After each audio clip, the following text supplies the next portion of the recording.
Bad Bunny as the Super Bowl halftime performer is an obvious and subversive choice. Perhaps Kendrick Lamar was speaking to the present and the future when he said during his Super Bowl halftime performance months back that the revolution about to be televised. The announcement Sunday that superstar Puerto Rican rapper and singer Bad Bunny will headline the next Super Bowl halftime show marks the second time in a row that the National Football League has co-signed an artist who is deemed controversial by some of the league's supporters. Lamar, a rapper from Compton, California, angered some conservative viewers with the political symbolism he utilized during his performance at Super Bowl 59 in February. Some of the costumes, choreography, and Lamar's lyrics referenced systemic inequality and racism in the United States, all while the game was attended by President Donald Trump. But while Lamar has mostly used his art to express his sentiments, Bad Bunny has been more overt about his dissatisfaction with the current administration. In 2024, he endorsed Vice President Kamala Harris in her campaign for the presidency against Trump. He reposted a video of Harris in a speech referencing Trump's leadership during his first term in office after Puerto Rico was devastated by Hurricane Maria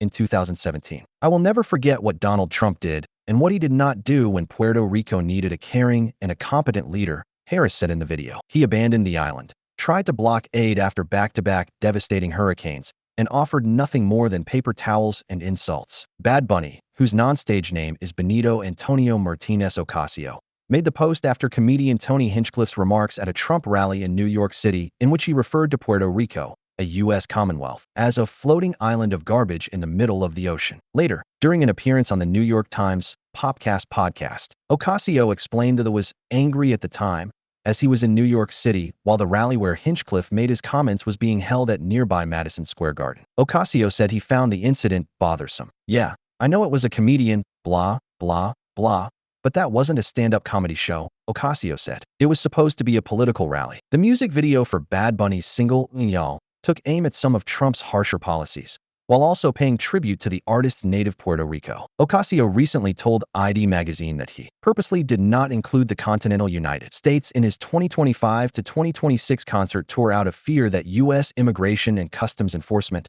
(ICE) could potentially raid the concert venues. "There were many reasons why I didn't show up in the U.S., and none of them were out of hate. I've performed there many times," he told the publication. "All of the shows have been successful. All of them have been magnificent that I've enjoyed connecting with Latinos who have been living in the U.S. U.S. residents could travel to Puerto Rico for his residency performances, which has been an economic boon for his homeland, possible risk for his fans. But there was the issue of, like, King ICE could be outside my concert," Ocasio said. "And it's something that we were talking about and very concerned about." His selection for the Super Bowl halftime show has incensed some on the right who have criticized Ocasio as a Trump hater. It's certainly not the first time the NFL has had to deal with cultural controversy. In 2016, Colin Kaepernick, the then San Francisco 49ers quarterback, sparked debate after he began kneeling during the national anthem at the beginning of his games in protest of police brutality and racial inequality in the U.S. He was released from the team, and his perceived subsequent treatment by the NFL when no other teams picked him up resulted in calls for a boycott. The league moved to soothe public anger in 2019 by announcing a partnership with rapper and entrepreneur Jay-Z's entertainment company, Roc Nation. As part of the deal, Jay-Z was made live music entertainment strategist in charge of producing the halftime show and aiding the NFL with social justice initiatives.